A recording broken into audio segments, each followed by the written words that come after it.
what happened in France, what is unfolding in France, is the defeat of the centre and the failure of centrist policies.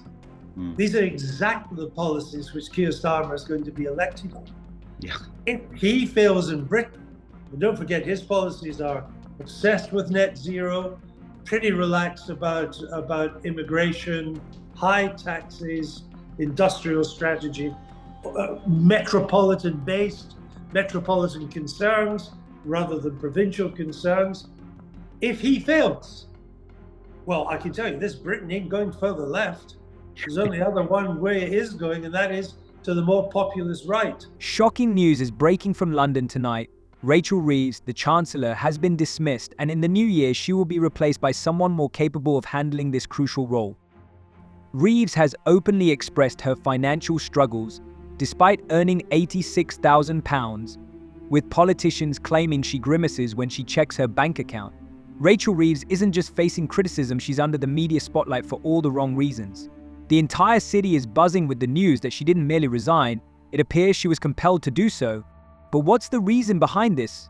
Her own words, spoken long before she took office, now haunt her like a persistent ghost. We all anticipated this moment would arrive. Reeves was unrestrained in her pre-appointment interviews, boasting about her tough stance on social security, proposing cuts to benefits for both young people and retirees. Yes, even pensioners are feeling the impact. At the time, it seemed like a bid to showcase financial discipline, but now those statements come across as outdated and heartless, with critics using them as evidence of her misplaced priorities. Andrew Neil, a journalist renowned for his political insight, refuses to let her evade accountability. He consistently reminds everyone of her campaign promises and contrasts them with her shortcomings as Chancellor. He poses a compelling question: how can someone who vowed to take decisive action end up achieving so little? I got into trouble when I was in opposition. Before they took over, so I used to say nice things about Rachel Reeves, a good, sensible woman, and she's still a very nice woman, and good and sensible. She's as boring as her Prime Minister, but that's a problem for the whole government. But she really disappointed me. It was bound to be an unpopular budget. She'd made this stupid promise not to use the normal toolbox of every Chancellor. Mm-hmm. Apparently she wasn't going to raise income tax, she wasn't going to raise VAT, she wasn't going to raise national insurance, corporation tax. That's 70% of the revenue. So it was the mistakes in the election. Enormous taxes on employers. I would have raised, I think, VAT and fuel tax. So I'd have been hated, I'd have needed police protection.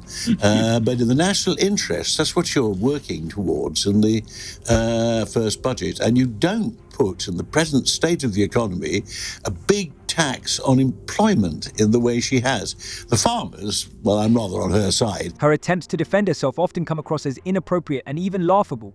Critics argue that she is more focused on her image, frequently referencing her groundbreaking role in making the film, rather than addressing the real issues that matter to the public. People didn't elect her for ceremonial titles. They were looking for real change, and that expectation has turned into profound disappointment. Even among her own supporters, discontent is on the rise, with some starting to question her ability to lead the country amid economic challenges.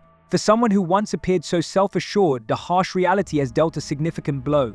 Leading the UK requires more than just words and past achievements. As Reeves' reputation crumbles, an unsettling question arises: was she ever truly prepared for this role, or was it all merely a political performance? And how long can the Labour Party endure the fallout from unfulfilled promises before the backlash becomes impossible to ignore? I think it's a disastrous budget. I think it'll do the country untold harm. To start off with, we didn't know it was coming, this massive 40 billion quid, because Starmer and Rachel Reeves lied to the electorate. They didn't tell them. In the manifesto, there is no mention whatsoever of half of these increases that they've introduced right out of the blue. If the electorate had known £40 billion worth of new taxes was required, I bet you the election would have been much, much closer. And can I just say, Carolyn, please, in my view, it's a typical Labour budget. Borrow, tax, spend. 27 million people work in the private sector. They have gone in there and taken an enormous amount of money out of the private sector, which is the sector which produces all the growth and all the profit in our community, and they've transferred it to 5.5 million people in the public sector who are not anything like as productive. Having repeatedly highlighted her historic role as the first female Chancellor of Great Britain, she undoubtedly felt a sense of pride. However, as the saying goes, actions speak louder than words. Since assuming office, the public has been left wondering, what has she actually accomplished? Her economic policy, which is promoted as a game changer, has yet to make a significant impact.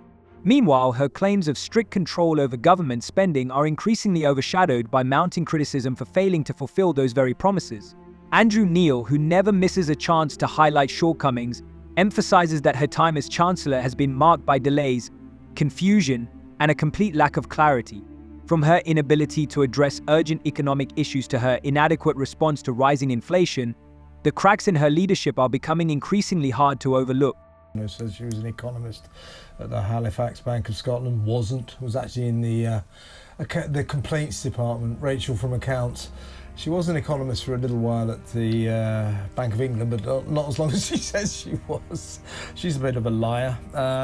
Lots of liars in this cabinet, especially the Prime Minister. Anyway, her penchant for the lying, Pete, has come to the fore again after she promised the CBI, the main business bosses of this country last week, there will be no more tax rises. Oh, there won't be any more tax rises. No, because she was stunned that they were so dismayed by her awful budget. I still, for the life of me, cannot work out how she has the temerity to claim this was a budget for growth. Almost everything the Labour Party claimed about taxes during the election campaign now feels like a distant memory. Just think about how dramatically perceptions have shifted. Before the election, we were assured that all plans for Labour costs had been meticulously crafted and that tax increases would be unnecessary, aside from a few minor adjustments like VAT on tuition. Yet just weeks after her election, Chancellor Rachel Reeves stunned everyone by revealing a £22 billion financial shortfall left by the vile Tories. And that's where the real drama unfolds. This isn't just about one political figure. Reeves' downfall highlights a deeper issue within the leadership of the Labour Party. Andrew Neil doesn't merely question her actions, he casts a spotlight on the entire team, arguing that the current government is more concerned with empty promises than delivering tangible results. How did a party that once proclaimed its success end up facing accusations of inaction? This is a puzzle that Reeves must now solve, and there's no escaping the pressure.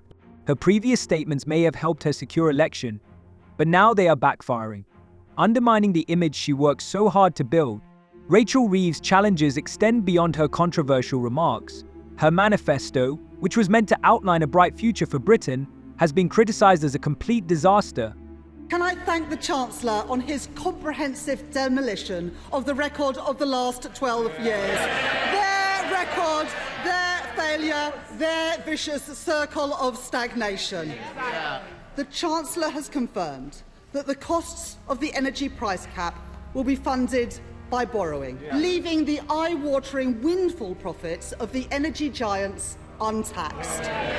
The oil and gas producers will be toasting the Chancellor in the boardrooms as we speak, while working people are left to pick up the bill. It is a budget without figures, a menu without prices. Speaker, what has the Chancellor got to hide? Verdict is clear.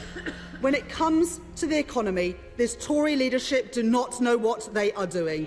The Conservatives cannot solve the cost of living crisis. The Conservatives are the cost of living crisis, and our country cannot afford them anymore. It seems like you're trying to approach this topic indirectly. Rachel Reeves claims the struggle is just part of a bigger problem. However, this isn't merely a struggle, it's a full-blown storm. The leadership of the Labour Party, once confident in its promises of renewal, is now confronted with a powerful wave of criticism that threatens to engulf everything in its path. Andrew Neil relentlessly highlights the shortcomings, and this time it's not just Reeves who is under fire. Keir Starmer, Angela Rayner, and Rachel Reeves have now become the most unpopular trio to ever lead the UK. When the Labour Party came to power, expectations were incredibly high. Starmer was seen as a leader who could bring stability after years of political chaos. Angela Rayner, his dynamic deputy, was viewed as someone who could connect with the public, while Reeves was expected to be a steadfast anchor for the economy. I think for Mr. Starmer it is, well, you say that, But you've said the following things over the past 5 years, none of which you now stand for. I interviewed him for the Labour leadership on the BBC. I think it was towards the end of February 2020, just before the pandemic started to hit. And he went through a whole range of things: nationalised rail, mail, energy, and so on, abolish universal credit, abolish university tuition fees, wealth tax, and all the rest of it. But returning to the present, public opinion is shifting rapidly and not in their favour. Neil's interviews have been particularly scathing. He has criticised Starmer's ambiguous policies, Reeves' overly ambitious promises, and her failure to implement her economic vision. Recent opinion polls reveal a bleak situation. Starmer's popularity has plummeted, and Rayner, once seen as a compelling figure, is now facing harsh criticism for her perceived detachment. Meanwhile, Reeves has become a focal point for dissatisfaction regarding Labour's management of the economy. What went wrong? Critics argue that the Labour leadership underestimated the challenges of public administration. From economic stagnation to social unrest, their inability to present a clear and united front is eroding public trust and leaving people feeling unsettled. What are your thoughts on this video? Share your opinions in the comments and see you next time.